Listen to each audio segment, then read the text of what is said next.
নমস্কাৰ আসসালামু আলাইকুম সত শ্ৰী আকাল মই জাহাংগীৰ আলম খান তোমালোক সকলোকে মোৰ ইউটিউব চেনেল সাকসেছৰলৈকে স্বাগতম জনাইছো টুডে উই ডিসকাস এবাউট এৰা অফ কোল্ড ওয়াৰ আজি আমি শীতল যুদ্ধৰ যুগৰ বিষয়ে আলোচনা কৰিবলৈ ওলাইছো ইয়েস আজি আমি এছএছ সেকেন্ড ইয়াৰৰ পলিটিক্যাল সায়েন্সৰ পাৰ্ট এ কন্টেম্পৰাৰী ওয়াৰ্ল্ড পলিটিক্স সমসাময়িক বিশ্ব ৰাজনীতিৰ যেটো ইউনিট নম্বৰ 1 আছে তাৰে পৰা কেইটামান গুৰুত্বপূৰ্ণ টপিক আলোচনা কৰিবলৈ ওলাইছো আশা কৰো এই ভিডিওটো তোমালোকক বহুতখিনি সহায় কৰিব সো বুলা ভিডিওটো আৰম্ভ কৰো সো স্টুডেন্ট আমি মেইন টপিক ডিসকাস কৰাৰ আগতে ফাৰ্স্ট ইন্ট্ৰোডাকশন খিনি জানি লও যে আমি যেটো ইউনিট আজি আলোচনা কৰিব ওলাইছো এৰা অফ কোল্ড ওয়াৰ শীতল যুদ্ধৰ যুগৰ বিষয়ে এই ইউনিটটোত আমি কি বস্তু আলোচনা কৰিম মেইনলি যদি আমি চাবলৈ যাও এই ইউনিটত আমি প্ৰথমতে আলোচনা কৰিম হোৱাট ইজ কোল্ড ওয়াৰ শীতল যুদ্ধ মানে কি তাৰ পিছত আমি নেক্সট যেটো টপিক ডিসকাস কৰিম হিটো হৈছে ইমাৰ্জিং অফ টু পাৱাৰ দুটা মহাশক্তিৰ জন্ম কেনেকে কৰপৰা কেনেকে জন্ম হল এই গুটেখিনি বস্তু আমি ইয়াত আলোচনা কৰিব লাগিব নেক্সট আহিব এৰিয়া অফ কনফ্লিক্ট যত আমি মেইনলি কেইটামান টপিক আলোচনা কৰিম যেনেকুৱা Berlin crisis Cuba missile crisis Korea crisis এনেকুৱা ধৰণৰ কিছুমান টপিক ইয়াত আলোচনা কৰিম ইয়াৰ উপৰি এই ইউনিটতে আমি NAM নন এলাইনমেন্ট মুভমেন্টৰ কথাও আলোচনা কৰিম সো এই গুটেইখিনি বস্তু আমি ইটো ইউনিটত পাম বাট আজিৰ যেটো ভিডিও এই ভিডিওত গুটেইখিনি বস্তু কভাৰ কৰাটো পসিবল নহয় সো মই প্ৰথমৰ দুটা টপিক ইটো ভিডিওত আলোচনা কৰি আছো নেক্সট ভিডিওত ইয়াৰ পিছৰ দুটা টপিক পাই যাবা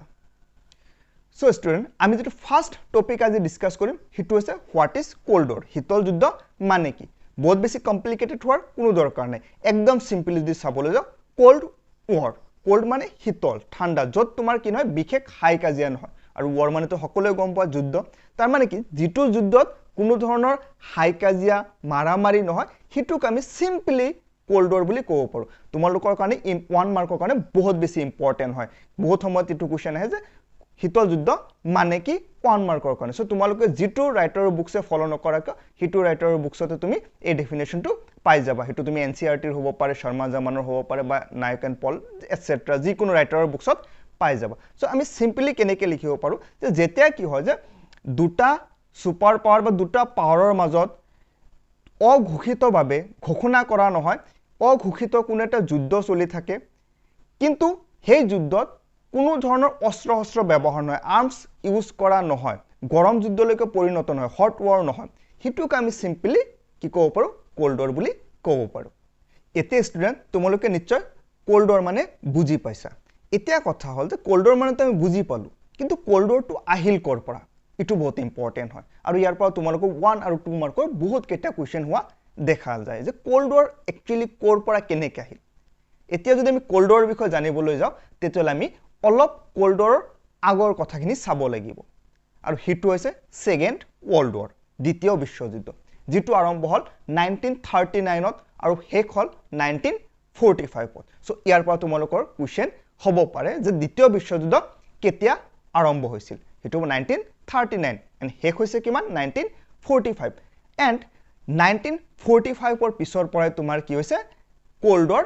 স্টাৰ্ট হৈছে সো ইটো এটা ইম্পৰ্টেন্ট কোৱেশ্চন তোমালোকৰ হ'ব পাৰে যে কোল্ড ওয়াৰ কেতিয়া স্টাৰ্ট হৈছে সো এনসাৰ হ'ব 1945 আফটাৰ সেকেন্ড ওয়াৰ্ল্ড ওয়াৰ দ্বিতীয় বিশ্বযুদ্ধ শেষ হোৱাৰ পিছত এতিয়া জিকে নহক আমি কোল্ড ওয়াৰৰ কথা আলোচনা নকৰো তাৰ আগৰ ইনসিডেন্ট যে কোল্ড ওয়াৰ কৰ পৰা কেনেকে আহিল সো যেটো মই কৈছো দ্বিতীয় বিশ্বযুদ্ধ সেকেন্ড ওয়াৰ্ল্ড ওয়াৰ হৈছিল দুটা মেজৰ গ্ৰুপৰ মাজত বহুতে হয়তো গম পোৱা হিটো সেই গ্ৰুপ দুটা হৈছে allied group and axis group allied power বুলি কোৱা হয় এণ্ড এক্সিস পাৱাৰ বুলি কোৱা হয় যেটো এলাইড গ্ৰুপ হিটো অসমত মিত্ৰ শক্তি বুলি কোৱা হয় ইয়াত মেজৰ 4টা কান্ট্ৰি আছিল সেই মেজৰ 4টা কান্ট্ৰিৰ নাম তোমালোকে ভালকে মনত ৰাখিবা সেই মেজৰ 4টা কান্ট্ৰি হৈছে ক্ৰমে আমেৰিকা সোভিয়েট ৰাছিয়া ইংল্যান্ড আৰু ফ্ৰান্স এই 4টা আছিল মেজৰ আৰু ইয়াৰ লগত হৰুহুৰা আৰু কিছুমান কান্ট্ৰি আছিল একে ধৰণৰ যেটো এক্সিস পাৱাৰ আছে অসমত চক্ৰ শক্তি বুলি কোৱা হয় ইয়াতে মেজৰ 3টা কান্ট্ৰি আছিল সেই 3টা কান্ট্ৰি আছিল ক্ৰমে Germany Japan and Italy so এই দুটা গ্ৰুপৰ মাজত কি হৈছিল সেকেন্ড ওয়াৰ্ল্ড ওয়াৰ হৈছিল 1945 ফালে তোমাৰ কি হ'ল যে লাহে লাহে সেকেন্ড ওয়াৰ্ল্ড ওয়াৰটো শেষৰ ফাললৈকে গুচি আহিল যেটো এক্সিস পাৱাৰ আছিল হিটো অলমোস্ট সাৰেন্ডাৰ কৰাৰ পজিশনত আহিছিল হিয়তে নিজক আত্মসমৰ্পণ কৰিব বিচাৰিছিল বিকজ তোমাৰ 1945 পৰ হিফালে তোমাৰ প্ৰায় ইটালীৰ কথা কোৱা বা জাৰ্মানীৰ কথা কোৱা হিয়তৰ অৱস্থা বহুত বেয়া অনলি জাপানে সাৰ্ভাইভ কৰিছিল বাট ষ্টিল হিয়তৰ অৱস্থা অত্যন্তই বেয়া আছিল হিয়তে নিজক আত্মসমৰ্পণ কৰিব এনেকুৱা পৰিস্থিতিত এটা ডাঙৰ ইনসিডেন্ট হল যেটো সকলোৱে কম বেছি পৰিমাণে গম পোৱা হিটো আছিল 1945 6 আগষ্ট তাৰিখ 1945 ৰ 6 আগষ্ট তাৰিখে তোমাৰ কি হল আমেৰিকাই জাপানৰ হিৰোশিমা নামৰ এখন ঠাইত এটম বম পেলালে আৰু ইটোৰ ফলত বহুত হাজাৰ হাজাৰ মানুহৰ মৃত্যু হল ইয়াৰ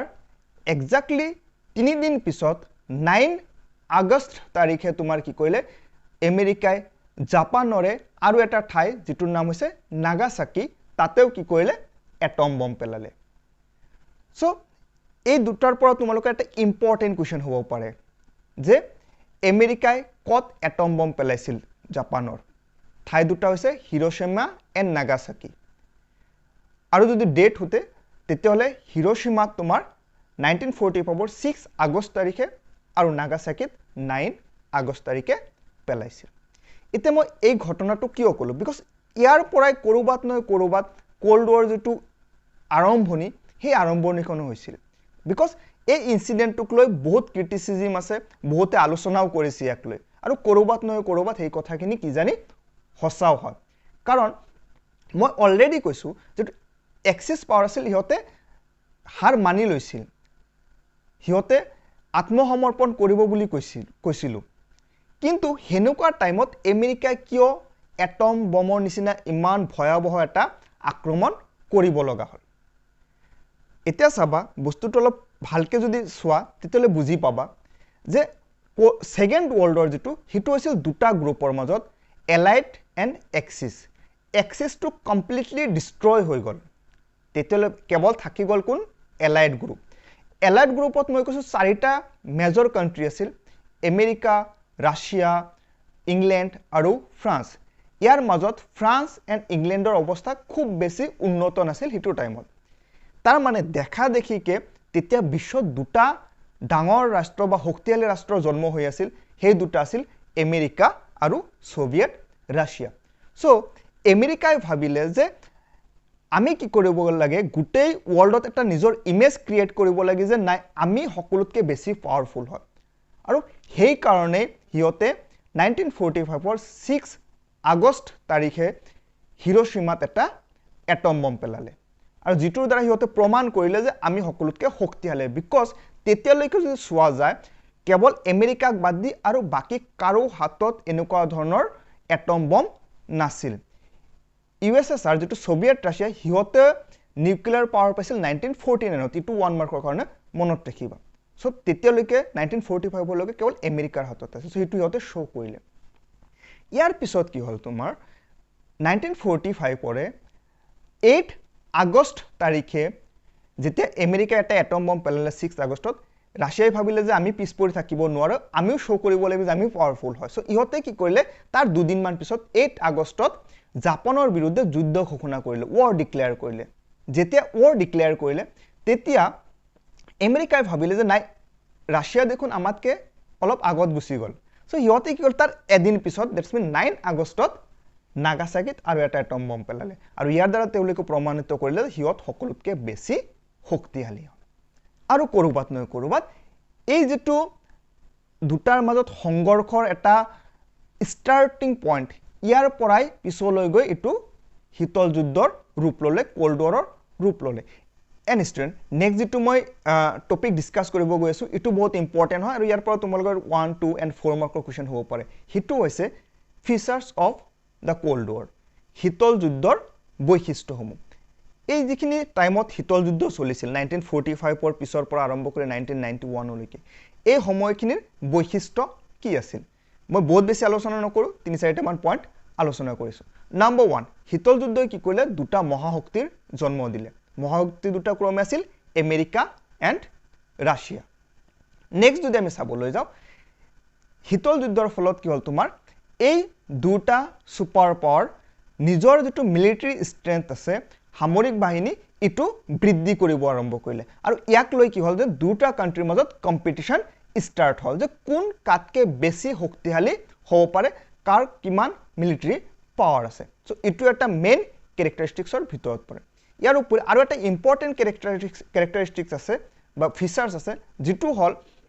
যে যদি চোৱা যায় 1945 পতে তোমাৰ কি আছিল আমেৰিকাৰ হাতত নিউক্লিয়াৰ ওয়েপন আছিল আৰু 1949ত ৰাছিয়াও পালে তাৰ মানে দুটা সুপাৰ পাৱাৰৰ হাততে ইনাফ নিউক্লিয়াৰ ওয়েপন আছিল বাট যদি চোৱা যায় আজিৰ ডেটলৈকে কোনো এখন সুপাৰ পাৱাৰে সেই যিটো তোমাৰ নিউক্লিয়াৰ ওয়েপন আছে হেবিলাক ইউজ কৰা নাই সো কৰবাত দুটাই নিজৰ যেটো তোমাৰ খংটোক সীমিত কৰি ৰাখিবলৈ সক্ষম হৈছে যদিও দুটাৰ হাতত ইমান ক্ষতিকাৰক কিছুমান অস্ত্ৰ আছে কোনেও কাৰো ক্ষেত্ৰত এটো ব্যৱহাৰ কৰা নাই কেইবাবাৰ মানুহ তোমাৰ কি আছিল যে দুটা কান্ট্ৰি অলমোস্ট মানে মুখামুখি সংঘৰ্ষৰ সন্মুখীন হৈছিল বাট কোনেও এতিয়ালৈকে কি কৰা নাই তোমাৰ নিউক্লিয়াৰ ওয়েপন ইউজ কৰা নাই সো ইটো এটা ইম্পৰ্টেন্ট ফিচাৰ্সৰ ভিতৰত পৰে ইয়াৰ উপৰি আৰু এটা যদি আমি ইম্পৰ্টেন্ট ফিচাৰ চাবলৈ যাওঁ হিটো হৈছে মিলিটাৰী এলায়েন্স সামৰিক মিত্ৰজোঁট গঠন কৰিব আৰম্ভ কৰিলে যেনেকৈ তোমালোকে হয়তো নাম জানা নাটো সেটো সেন্ট্ৰো সো এনেকুৱা ধৰণৰ বিভিন্ন ধৰণৰ কি হ'ল তোমাৰ মিলিটাৰী এলায়েন্সও হ'ব আৰম্ভ কৰিলে সো এইবিলাক কিছুমান কি আছিল তোমাৰ বৈশিষ্ট্য আছিল আমাৰ কোল্ড ওয়াৰ এই কোল্ড ওয়াৰৰ ডিউৰেশ্যনত তোমাৰ কি আছিল এনেকুৱা ধৰণৰ এক্টিভিটি বিলাক হিটো টাইমত হৈ আছিল My dear student, next topic discuss কৰাৰ আগতে আশা কৰো ভিডিওটো ভাল লাগিছে যদি ভাল লাগিছে অনুগ্ৰহ কৰি লাইক কৰিবা আৰু যদি ভাল লাগা নাই কিবা সাজেশন দিব লগা আছে ইভেন কি যদি ভাল লাগিছে তেলে কমেন্ট এটা কৰিবা কেনেকুৱা ধৰণৰ ইমপ্ৰুভমেন্ট লাগে বা কি বিচাৰা তোমালোকে সো হেনেকুৱা ধৰণৰ মই ইমপ্ৰুভ কৰিবলৈ নিশ্চয় চেষ্টা কৰিম সো আমি নেক্সট টপিকলৈকে আগবাঢ়ো নাও ষ্টুডেন্ট আমি যেটো নেক্সট টপিক আলোচনা কৰিম হিটো হৈছে ইমাৰ্জিং অফ টু ব্লকস দুটা শিবিৰৰ জন্ম কেনেকৈ হ'ল যিমানখিনি বস্তু অলৰেডি আমি ডিসকাস কৰি তাৰ পৰা তোমালোকে অলৰেডি ইখিনি বস্তু কি জানি কিছু পৰিমাণে বুজি পাইছা যে সেকেন্ড ওয়াৰ্ল্ড ওয়াৰৰ পিছত দুটা সুপাৰ পাৱাৰৰ জন্ম হ'ল হে দুটা কি আছিল বহুত গুৰুত্বপূৰ্ণ ইয়াৰ পৰা তোমালোকৰ 1 মাৰ্ক বা 2 মাৰ্কৰ কোৱেশ্চন হয় যে দ্বিতীয় বিশ্বযুদ্ধৰ পিছত জন্ম হোৱা দুটা সুপাৰ পাৱাৰৰ নাম লিখা বা কেইটা সুপাৰ পাৱাৰ জন্ম হৈছিল দুটা হৈছিল এটা হ'ল আমেৰিকা যুক্তৰাষ্ট্ৰ আৰু এটা হৈছে সোভিয়েট ৰাছিয়া আমেৰিকান ৰাছিয়া এতিয়া কি হ'ল যে এই দুটা সুপাৰ পাৱাৰৰ পৰা কি হ'ল তোমাৰ দুটা ব্লকৰ জন্ম হ'ল এটা কোৱা হয় ক্যাপিটালিষ্ট ব্লক আৰু এটা কোৱা হয় সোশ্যালিষ্ট ব্লক ক্যাপিটালিষ্ট ব্লক বিলং কৰে আমেৰিকাৰ পৰা সোশ্যালিষ্ট ব্লক বিলং কৰে সোভিয়েট ৰাছিয়াৰ পৰা এই দুটা হৈছে আইডিওলজি আদৰ্শ তোমালোকে হয়তো ইকোনমিক্সত পাইছা সমাজবাদ আৰু পুঁজিবাদ ঠিক আছে সো এই যেটো পুঁজিবাদ ক্যাপিটালিষ্ট যেটো মডেল আছে ইটো বিলং কৰে কৰ পৰা আমেৰিকাৰ পৰা আৰু সোশ্যালিষ্ট বা সোশ্যালিজম যেটো আছে ইটো বিলং কৰে ৰাছিয়াৰ পৰা আৰু এই দুটা আইডিওলজিৰ ওপৰত ডিপেন্ড কৰিয়ে লাহে লাহে কি হ'ল তোমাৰ কিছুমান গ্ৰুপ সেপাৰেট হৈ গ'ল দুটা ভাগত ভাগ হৈ গ'ল গুটে ওয়াৰ্ল্ডটো ঠিক আছে ইটোৰ বিষয়ে আমি আলোচনা কৰিম সো এই যেটো গ্ৰুপিজম ইটো ফাৰ্স্ট স্টাৰ্ট হ'ল ইউৰোপিয়ান কান্ট্ৰি বিলাকৰ মাজত because যেটো সেকেন্ড ওয়াৰ্ল্ড ওয়াৰ হ'ল সেকেন্ড ওয়াৰ্ল্ড ওয়াৰৰ পিছত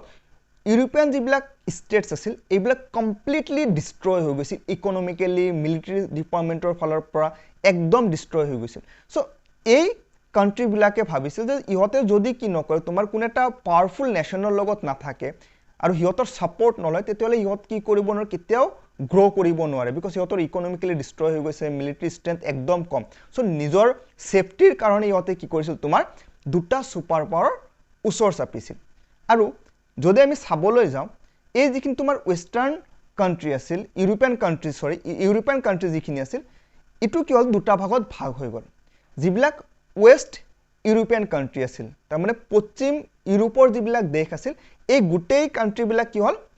আমেৰিকাৰ লগত গুছি গ'ল আৰু ইষ্টাৰ্ণ ইউৰোপিয়ান কান্ট্ৰি যিবিলাক আছিল পূবৰ যিবিলাক ইউৰোপিয়ান ৰাষ্ট্ৰ আছিল এইবিলাক কি হ'ল ৰাছিয়াৰ লগত গ'ল সেই কাৰণে এই গ্ৰুপটোক আমি আৰু এটা নামেৰে জানো যেটোক ওয়েস্টাৰ্ণ ব্লক আৰু ইষ্টাৰ্ণ ব্লক বুলি কোৱা হয় ওয়েস্টাৰ্ণ ব্লক মানে ক্যাপিটালিষ্ট ব্লক তাৰ মানে আমেৰিকা আৰু ইষ্টাৰ্ণ ব্লক তাৰ মানে যেটোক আমি সোশ্যালিষ্ট ব্লক বুলি কৈছো তাৰ মানে আলটিমেটলি আমাৰ যেটো সোভিয়েট ৰাছিয়া এনেকৈ কি হ'ল দুটা ব্লকত ভাগ হৈ গ'ল এই সুপাৰ পাৱাৰ দুটা নাও ষ্টুডেণ্ট এতিয়া কি হ'ল তোমাৰ যে আমেৰিকা এণ্ড ৰাছিয়া দুটা সুপাৰ পাৱাৰ হ'ল আৰু মই অলৰেডি কৈছোঁ 1945 পৰা এই দুটাৰ মাজত কোল্ড ৱাৰ যেটো দেখা নাযায় শীতল যুদ্ধ আৰম্ভ হৈ গ'ল ফলত কি হ'ল তোমাৰ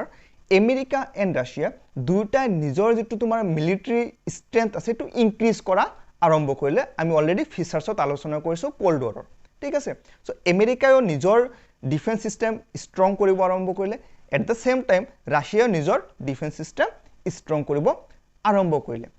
তেতিয়া তোমাৰ কি হ'ল যে ইহতে এই প্ৰসেস এপ্লাই কৰাত হিহতে কিছুমান মিলিটাৰী গ্ৰুপ বনাব আৰম্ভ কৰিলে আৰু এই মিলিটাৰী গ্ৰুপৰ যেটো আৰম্ভণি এটো ফাৰ্স্ট স্টাৰ্ট কৰিলে আমেৰিকাই কি কৰিলে তোমাৰ 1949 ৰ 4 এপ্ৰিল তাৰিখে নাটোৰ জন্ম দিলে NATO বহুত ইম্পৰ্টেন্ট হয় তোমালোকে মনত ৰাখিবা 1949 ত কি হ'ল তোমাৰ নাটোৰ জন্ম হল আৰু নাটোৰ ফুল ফৰ্মটো তোমালোকৰ হুদি থাকে হিটো আছে north Atlantic treaty organisation so কি কৰিলে তোমাৰ আমেৰিকাই অলমোস্ট 12টা কান্ট্ৰি মিলি তোমাৰ নাটোৰ জন্ম দিলে বিগিনিং পিছত নাম্বাৰটো ইনক্ৰিজ হৈছে সো ইয়াৰ পৰা তোমালোকৰ 1 মাৰ্কৰ কোৱেশ্চন হ'ব পাৰে ইয়াৰ উপৰি নাটোৰ দুটামান মিনিমাম দুটামান মেম্বাৰ ষ্টেটৰ নাম মনত ৰাখা তোমালোকৰ স্ক্ৰিনত শো কৰিছে মই কেইটামানৰ নাম পঢ়ি দিছো যেনেকৈ বেলজিয়াম আমেৰিকা যুক্তৰাষ্ট্ৰ that's mean United state of America Canada Denmark France Italy এনেকুৱা ধৰণৰ বহুত কেইটা কান্ট্ৰিয়ে মিলি তোমাৰ নাটোৰ জন্ম দিলে ঠিক আছে যেতিয়া কি হল তোমাৰ নাটোৰ জন্ম হল এটা সব এটা একদম সিম্পল বস্তু এটা কৈ আছো তোমাৰ কি হয় যে যেতিয়া তোমাৰ কাৰোবাৰ লগত কিবা কম্পিটিশন থাকে যিকোনো কম্পিটিশন হক যদি একদম একে ধৰণৰ লেভেলত থাকা দুজনে তেতিয়া কি কৰিবা যদি তুমি অপজিশনৰ লগত জিকিব বিচাৰা তেতিয়া তুমি তোমাৰ ষ্ট্ৰেংথ তুমি তোমাৰ ঠাইত তোমাৰ সাইডত তুমি কি কৰিবা ষ্ট্ৰেংথ ইনক্ৰিজ কৰা আৰম্ভ কৰিবা যে তুমি ইনক্ৰিজ কৰিবা তেতিয়া অপজিশনে কি কৰিব তোমাক হাৰাবৰ কাৰণে তোমাতকে বেছি ষ্ট্ৰং হ'ব সো ইয়াতেও তোমাৰ প্ৰসেসটো সেম হয় আমেৰিকাই কি কৰিলে 1949 ত নাটোৰ জন্ম দিলে বহুত কেইটা মেম্বাৰ ষ্টেটক লৈ এটা মিলিটাৰী এলায়েন্স বনালে গ্ৰুপ এটা বনালে যেতিয়া বনালে তেতিয়া ইউএসএসআৰ যেটো সোভিয়েট ৰাছিয়া আছে ইহতে ভাবিলে যে নাই এতে আমেৰিকা কি হৈছে আমাতকে পাৱাৰফুল হৈছে সো আমাৰো কি লাগে একে ধৰণে ষ্ট্ৰং হ'ব লাগে হেই কোনে 1955 ত তোমাৰ কি কৰিলে সোভিয়েট ইউনিয়নে ওয়াৰ্সা পেক্ট সাইন কৰিলে যত তোমাৰ বহুত কেইটা মেম্বাৰ ষ্টেটক লৈ একে ধৰণে যেনেকৈ নাটো হেনেকুৱা ধৰণে হিয়তে এটা মিলিটাৰী গ্ৰুপ এটা ক্ৰিয়েট কৰিলে আৰু ইটো জন্ম হল 1955 14th মে তাৰিখে সো ইয়াৰ পৰা তোমালোকৰ 1 মাৰ্কৰ কোৱেশ্চন হ'ব পাৰে আৰু ইয়াৰো মেম্বাৰ ষ্টেটৰ নাম দুটামান চাই থবা যেনেকুৱা আলবেনিয়া আছে সোভিয়েট ইউনিয়ন আছে পোলেণ্ড আছে হাঙ্গেৰী আছে বুলগেৰিয়া আছে সো তোমালোকে ইয়াৰ পৰা যিকোনো চাই লবা তোমালোকে স্ক্ৰিনত অলৰেডি শো কৰিয়ে আছে যেতিয়া তোমাৰ কি হল ইউএসএসআৰ সোভিয়েট ইউনিয়নে তোমাৰ ওয়াৰ্সা পেক্ট সাইন কৰিলে তাৰ পিছত তোমাৰ কি কৰিলে আমেৰিকা যেটো অলৰেডি নাটো সাইন কৰিছিল ইহতে ভাবিলে যে কেৱল হিয়তে ইউৰোপিয়ান কান্ট্ৰি বিলাকৰ মাজত থাকিলে লাভ নহব ইহতে কি কৰিব বিচাৰিলে গুটে ওয়াৰ্ল্ডতে নিজৰ আধিপত্য বিস্তাৰ কৰিব বিচাৰিলে হেইকণ ইহতে কি কৰিলে যে মিডল এছিয়া বা মিডল ইষ্টৰ এই কান্ট্ৰি বিলাকক লৈ তোমাৰ কি কৰিলে কিছুমান গ্ৰুপ বনাব বিচাৰিলে আৰু ইয়াৰ পৰিপ্ৰেক্ষিতত কি হল তোমাৰ 1955 ত দুটা নতুন মিলিটাৰী গ্ৰুপ বা দুটা নতুন অৰ্গানাইজেচনৰ জন্ম হল এটা হল South East Asian Treaty Organisation যেটো হল 1955 ত থাইল্যান্ডৰ বেংককত জন্ম হল আৰু ইয়াৰ তোমাৰ মেম্বাৰ ষ্টেট বিলাক আছিল Australia France New Zealand Thailand Pakistan so ইটো স্মল আমি একদম শৰ্টলি সেটো বুলি জানো ইয়াৰ উপৰি 1955 তে তোমাৰ আৰু এটা অৰ্গানাইজেচনৰ জন্ম দিলে আমেৰিকাই হিটো আছিল তোমাৰ সেন্ট্ৰেল ট্ৰিটি অৰ্গানাইজেচন 1955 ত যেটো তোমাৰ বাগদাদত জন্ম দিয়া হল আৰু ইয়াৰ যিবিলাক মেম্বাৰ ষ্টেট আছিল হেইবিলাক আছিল ক্ৰমে Iran Iraq Pakistan Turkey England and America so student এনেকৈ কি কৰিব আৰম্ভ কৰিলে দুটা সুপাৰ পাৱাৰে দুটা ব্লকে নিজৰ ষ্ট্ৰেংথ ইনক্ৰিজ কৰাৰ কাৰণে কিছুমান মিলিটাৰী গ্ৰুপ বনাব আৰম্ভ কৰিলে সো ইয়াৰ পৰা তোমালোকৰ 1 and 2 মাৰ্কৰ বহুত কেইটা কোৱেশ্চন হ'ব পাৰে সো মই যিখিনি বস্তু কলো ইয়াৰ পৰা ভালকে নোটস বনাই লিখি ৰাখিবা বা তোমালোকৰ বুকসো চাব পাৰা সো ষ্টুডেন্ট এতিয়া আমি লাষ্ট টপিক যেটো আছে আজিৰ ভিডিওৰ হিটো আলোচনা কৰো সেইটো হৈছে যে এতিয়ালৈকে আমি যিখিনি বস্তু আলোচনা কৰিলোঁ যে বহুতকেইটা মিলিটাৰী গ্ৰুপ বনালে তাৰমানে সৰু সৰু ৰাষ্ট্ৰবিলাকৰ লগত ডাঙৰ ৰাষ্ট্ৰবিলাকে মিত্ৰতা কৰিলে আল্টিমেটলি গৈ ফ্ৰেণ্ডশ্বিপ কৰিলে এতিয়া কথা হ'ল যে এই পাৱাৰফুল নেশ্যনবিলাকে স্মল কাণ্ট্ৰিবিলাকৰ লগত কিয় ফ্ৰেণ্ডশ্বিপ কৰিছিল ইয়াৰ ওপৰত তোমালোকৰ প্ৰায় প্ৰত্যেক বছৰে 2 বা 4 মাৰ্কৰ কাৰণে এটা কুৱেশ্যন আহিয়ে থাকে বহুত বেছি গুৰুত্বপূৰ্ণ হয় সো প্লিজ কাইণ্ডলি এই বস্তুখিনি ভালকে চাই থবা এটা চাবা ষ্টুডেণ্ট এই পাৱাৰফুল নেশ্যনবিলাকে স্মল ষ্টেটবিলাকৰ লগত যেটো ৰিলেশ্যন ক্ৰিয়েট কৰিছিল এটোৰ একদম সিম্পল কিছুমান ফেক্টৰ আছে বহুত বেছি আমি হাৰ্ড ভাবাৰ কোনো দৰকাৰ নাই বেছি কমপ্লিকেটেড হোৱাৰো দৰকাৰ নাই সিম্পল যে ডেফিনেটলি ষ্ট্ৰং কাণ্ট্ৰিয়ে যদি তোমাৰ উইক কাণ্ট্ৰিৰ লগত ৰিলেশ্যনত আহিছে সিহঁতৰ লগত সম্পৰ্ক স্থাপন কৰিছে তেতিয়াহলে আল্টিমেটলি গৈ সেই পাৱাৰফুল নেশ্যনটোৱে তাৰ পৰা বেনিফিট ল'ব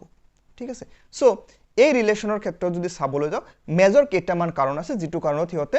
এই সৰু ষ্টেটবিলাকৰ লগত এনেকে এলায়েন্স কৰিছিল তাৰ মাজত যদি আমি চাবলৈ যাও নাম্বাৰ 1 হিটো আছিল ন্যাচাৰাল ৰিসোৰ্সেস প্ৰাকৃতিক সম্পদ এতিয়া চাবা আমেৰিকা বা ৰাছিয়া এই দুটা কাণ্ট্ৰি যেনেকে ডেভেলপ হৈছে আৰু ইহঁতে যিমান ন্যাচাৰাল ৰিসোৰ্সেসৰ দৰকাৰ আছে ইহঁতৰ হিমানখিনি ৰিসোৰ্সেস ইহঁতৰ নিজৰ হাতত নাই সো ইহঁতে কি কৰিছিল এনেকুৱা কিছুমান ষ্টেটৰ লগত এলায়েন্স কৰিছিল যৰ পৰা ইহঁতে কি কৰিব পাৰে ইজিলি হেই সৰু ষ্টেটৰ পৰা ৰিসোৰ্সেসখিনি ইহঁতে নিজে ইউজ কৰিব পাৰে এতিয়া তোমাৰ কি হয় যিবিলাক উইক পুৰ কাণ্ট্ৰি আছে হেবিলাকৰ হাতত তোমাৰ কি নাই ৰিসোৰ্সেস নাই ইহঁতৰ টেকনলজি ইমান আপগ্ৰেডেড নহয় যে ইহঁতৰ ৰিসোৰ্সেস বিলাক প্ৰপাৰলি ইউজ কৰিব সো ইহঁতে কি হয় তোমাৰ পাৱাৰফুল নেশ্যনবিলাকৰ লগত এলায়েন্স কৰি ইহঁতৰ হেল্পত সেই ৰিসোৰ্সেস বিলাক ইউজ কৰে আৰু তাৰে পৰা কিবা এটা বেনিফিট সেই পাৱাৰফুল নেশ্যনটোৱে লয় সো ইটো এটা কাৰণ আছিল যে এই ন্যাচাৰাল ৰিসোৰ্সেস যিবিলাক আছে এইবিলাক ইউজ কৰাৰ কাৰণেও কৰবাত পাৱাৰফুল নেশ্যনবিলাকে সৰু স্মল কাণ্ট্ৰিবিলাকৰ লগত ভাল ফ্ৰেণ্ডলি ৰিলেশ্যন ক্ৰিয়েট কৰিছিল নেক্সট যদি আমি আৰু এটা কাৰণ চাবলৈ যাও হিটো আছে জাসুসি কৰা সিম্পলি ক'বলৈ গলে চুৰাংচোৱা ঠিক আছে এতিয়া চাবা এই পাৱাৰফুল নেশ্যন দুটাই কি কৰিব বিচাৰিছিল গোটেই ওয়াৰ্ল্ডতে নিজৰ আধিপত্য বিস্তাৰ কৰিব বিচাৰিছিল এতিয়া যদি আমি লোকেশন ওয়াইজ চাবলৈ যাও এতিয়া আমি এক্সাম্পল লৈ আছো যেনেকুৱা তুমি আমেৰিকাৰ কথা কোৱা সোভিয়েট ইউনিয়নৰ কথা কোৱা চাইনাৰ কথা কোৱা আজি ডেটত এইবিলাক পাৱাৰফুল নেশ্যন হয় ঠিক আছে এতিয়া তুমি যদি ইমেজিন কৰা আমেৰিকা এণ্ড চাইনাৰ মাজত যেটো গ্যাপ এটো বহুত বেছি হয় এতিয়া আমেৰিকাৰ পৰা যদি তুমি চাইনাৰ ইনফৰমেশন ল'ব বিচৰা that's not possible I think ইমান সহজ নহয় কিন্তু যদি আমেৰিকাই কি কৰিব পাৰে ইন্ডিয়া বা পাকিস্তান বা বাংলাদেশ বা নেপাল ভুটানৰ লগত ভাল স্মুথ ৰিলেশ্যন ক্ৰিয়েট কৰিব পাৰে তেতিয়াহলে হিয়তে ইজিলি কি কৰিব পাৰে চাইনাৰ ইনফৰমেশনখিনি ল'ব পাৰে যে হিয়তে কি কৰি আছে কি কৰা নাই ঠিক আছে হিয়তৰ টেকনলজি কিমান আপগ্ৰেডেড হয় হিয়তৰ টেকনিক কেনেকুৱা এই বস্তুখিনি ইজিলি ইনফৰমেশনখিনি ল'ব পাৰিব সো এই পাৱাৰফুল নেশ্যন দুটাৰ আমেৰিকা এণ্ড ৰাছিয়াৰ কৰবাত এই স্মল কাণ্ট্ৰিবিলাকৰ লগত ফ্ৰেণ্ডলি ৰিলেশ্যন কৰাৰ ইটো এটা মটো আছিল যে হিয়তে কি কৰিছিল যিমান পাৰা যায় ওচৰ চুবুৰীয়া তাৰমানে এনিমি কাণ্ট্ৰিৰ নিয়াৰেষ্ট যিবিলাক কাণ্ট্ৰি আছে এইবিলাকৰ লগত ভাল ৰিলেশ্যন কৰিব বিচাৰিছিল তাৰ এটা বহুত ভাল এক্সাম্পল হৈছে কিউবা বিকজ ইটোৰ বিষয়ে আমি পিছলৈকে ডিসকাস কৰিম যেটো কিউবা মিসাইল ক্ৰাইসিস আছে সো এনেকৈ হিয়তে কি কৰিছিল একদম নিয়াৰেষ্ট কাণ্ট্ৰিবিলাকৰ লগত ৰিলেশ্যন ক্ৰিয়েট কৰিছিল যাৰ পৰা হিয়তে ইজিলি কি কৰিব পাৰে এনিমি ষ্টেটৰ ইনফৰমেশনখিনি ল'ব পাৰে এটা নেক্সট ওয়ান নাম্বাৰ 3 যদি চাবলৈ যাও হিটো হৈছে মিলিটাৰী বেজ বনোৱা মিলিটাৰী ক্যাম্প বনোৱা এতিয়া চাবা এই এনিমি কাণ্ট্ৰি দুটাই কি কৰিছিল মই অলৰেডি কৈছো যে এটা পাৱাৰফুল নেশ্যনে অপোজিট পাৱাৰফুল নেশ্যনৰ ওচৰ চুবুৰীয়া যিবিলাক ৰাষ্ট্ৰ আছে সেইবিলাকতহে তোমাৰ ৰিলেশ্যন ক্ৰিয়েট কৰিছিল ফ্ৰেণ্ডলি ৰিলেশ্যন ক্ৰিয়েট কৰিছিল ইয়াৰ আৰু এটা কাৰণ আছিল যে তাতে হিয়তে কি কৰিব পাৰে মিলিটাৰী বেজ বনাব পাৰে যৰ পৰা হিয়তে ইজিলি হিয়তৰ এনিমি কাণ্ট্ৰিটোক টাৰ্গেট কৰিব পাৰে যেটো এক্সাম্পল মই আগতে দিলো যে যদি আমেৰিকাই চাইনাৰ ইনফৰমেশন ল'ব বিচাৰে ডাইৰেক্ট আমেৰিকাৰ পৰা আহি ল'ব নোৱাৰে নিয়াৰেষ্ট কাণ্ট্ৰি মই যেনে কৈছো বাংলাদেশ ইন্ডিয়া পাকিস্তান নেপাল ভুটানৰ পৰা ইজিলি ল'ব পাৰিব একে ধৰণে যদি ওয়াৰ ডিক্লেয়াৰ কৰে যুদ্ধ হয় ইন্ডিয়ান চাইনাৰ আমেৰিকান চাইনাৰ মাজত তেতিয়াহলে আমেৰিকাৰ ৰিলেশ্যন যদি ইন্ডিয়া বা নেপাল ভুটান বা তুমি পাকিস্তানৰ কথা ইহঁতৰ লগত ভাল থাকে তেতিয়াহলে ইহঁতে কি কৰিব আমেৰিকাৰ পৰা তো ডাইৰেক্ট আহি চাইনাত এটাক কৰিব নোৱাৰে ইহঁতে কি কৰিব পাৰে যদি এক্সাম্পল হিচাপে ধৰিছো যে ইহঁতৰ লগত পাকিস্তানৰ লগত ৰিলেশ্যন ভাল আমেৰিকা তেতিয়াহ'লে সিহঁতে কি কৰিব পাকিস্তানক ইউজ কৰি পাকিস্তানৰ পৰা সিহঁতে কি কৰিব চাইনাক এটাক কৰিব পাৰে বিকজ ইটো নিয়াৰেষ্ট কাণ্ট্ৰি হয় সো ইটো এটা কৰবাত কাৰণ আছিল যিটো কাৰণত এই পাৱাৰফুল নেশ্যনবিলাকে সৰু ষ্টেটবিলাকৰ লগত ৰিলেশ্যন ক্ৰিয়েট কৰিছিল এণ্ড নম্বৰ 4 এণ্ড লাষ্ট যিটো মই পইণ্ট ডিছকাছ কৰি আছোঁ সেইটো হৈছে এই যি দুটা ছুপাৰ পাৱাৰৰ কথা মই আলোচনা কৰি আছোঁ আমেৰিকা এণ্ড ৰাছিয়া ইহঁতৰ মই অলপ আগতে আলোচনা কৰি আছোঁ যে এই দুটা কম্পিটিশ্যনত আছিল যে কোনে কিমান নিজৰ মিলিটাৰী ষ্ট্ৰেংথ ইনক্ৰিজ কৰিব পাৰে এতিয়া যেতিয়া তুমি তোমাৰ কাণ্ট্ৰিৰ মিলিটাৰী পাৱাৰক ইনক্ৰিজ কৰিবা ডেফিনেটলি সেই পাৱাৰ ইনক্ৰিজ কৰাৰ কাৰণে তুমি হেভি এমাউণ্ট এটা খৰচ কৰিব লাগিব ফলত কি হৈছিল আমেৰিকা আৰু ৰাছিয়াৰ সিহঁতৰ যিটো বাজেট আছিল বাজেটৰ মেক্সিমাম টকা সিহঁতে কি কৰিব লগা হৈছিল এই আৰ্মছ বা সিহঁতৰ মিলিটাৰী ষ্ট্ৰেংথৰ কাৰণে খৰচ কৰিব লগা হৈছিল ফলত ইহঁতে ভাবিলে যদি কি কৰিব পৰা যায় কিছুমান মিলিটাৰী এলায়েন্স বনাব পৰা যায় যেনেকৈ মই নাটো কোৱা ৱাৰ্ছ পেক্টৰ কথা কৈছোঁ সেটো কৈছোঁ চেণ্ট্ৰ কৈছোঁ এনেকুৱা ধৰণৰ যদি মিলিটাৰী গ্ৰুপ বনাব পাৰোঁ সৰু কাণ্ট্ৰিবিলাকৰ লগত লগ হৈ তেতিয়াহ'লে কি হ'ব তোমাৰ যে মিলিটাৰী ডিপাৰ্টমেণ্টত গোটেইখিনি টকা নিজে খৰচ কৰিব লগা নহয় যিবিলাক তোমাৰ সেই অৰ্গেনাইজেশ্যনত বা সেই গ্ৰুপত থকা যিমান কাণ্ট্ৰি আছে সকলোৱে এই খৰচটো বিয়াৰ কৰিব এতিয়া যেনেকৈ তুমি নাটোৰ কথা কয় এতিয়া নাটোত যিমান মেম্বাৰ ষ্টেটছ আছে সকলোৱে মিলি খৰচ কৰে তাতে নাটোৰ ষ্ট্ৰেংথ ইনক্ৰিজ কৰাৰ কাৰণে ইয়াত কেৱল আমেৰিকাই অকলে টকা নিদিয়ে ফলত কি হয় যে আমেৰিকাৰ ওপৰত প্ৰেছাৰটো ফাইনেন্সিয়েল প্ৰেছাৰটো বহুত কমি যায় সো ইটো এটা মেজৰ কাৰণ আছিল যিটো কাৰণত এই সৰু ষ্টেটবিলাকৰ লগত ডাঙৰ নেশ্যনবিলাকে ৰিলেশ্যন ক্ৰিয়েট কৰিছিল যাতে সিহঁতৰ খৰচটো কমি যায় সো ষ্টুডেণ্ট আজিৰ ভিডিঅ'ত আমি এইখিনি বস্তু আলোচনা কৰিলোঁ নেক্সট ভিডিঅ'ত ইয়াৰ পিছৰ আৰু দুটামান টপিক আলোচনা কৰিম আৰু তোমালোকক এইখিনি বস্তু জনাব বিচাৰোঁ যে এইটো আমাৰ ফাৰ্ষ্ট ভিডিঅ' আছিল এইটো বছৰত এছ ছেকেণ্ডৰ ওপৰত সো তোমালোকৰ লগৰ যিবিলাক ফ্ৰেণ্ডছ আছে সিহঁতলৈকে এই লিংকটো শ্বেয়াৰ কৰিবা আৰু সিহঁতকো ছাবস্ক্ৰাইব কৰিব দিবা বিকজ মই উইকলি দুটা এনেকুৱা ভিডিঅ' প্ৰত্যেক সপ্তাহে তোমালোকক দিয়াৰ কাৰণে চেষ্টা কৰিম আৰু যদি ভিডিঅ'ত কিবা ইম্প্ৰুভমেণ্ট লাগে কাইণ্ডলি তোমালোকে সেইখিনিও মোক জনাবলৈ নাপাহৰিবা আৰু অনুগ্ৰহ কৰি চেনেলটো ছাবস্ক্ৰাইব কৰিবা সো বেলেগ এটা ভিডিঅ'ত লগ পাম তেতিয়ালৈকে টাটা বাই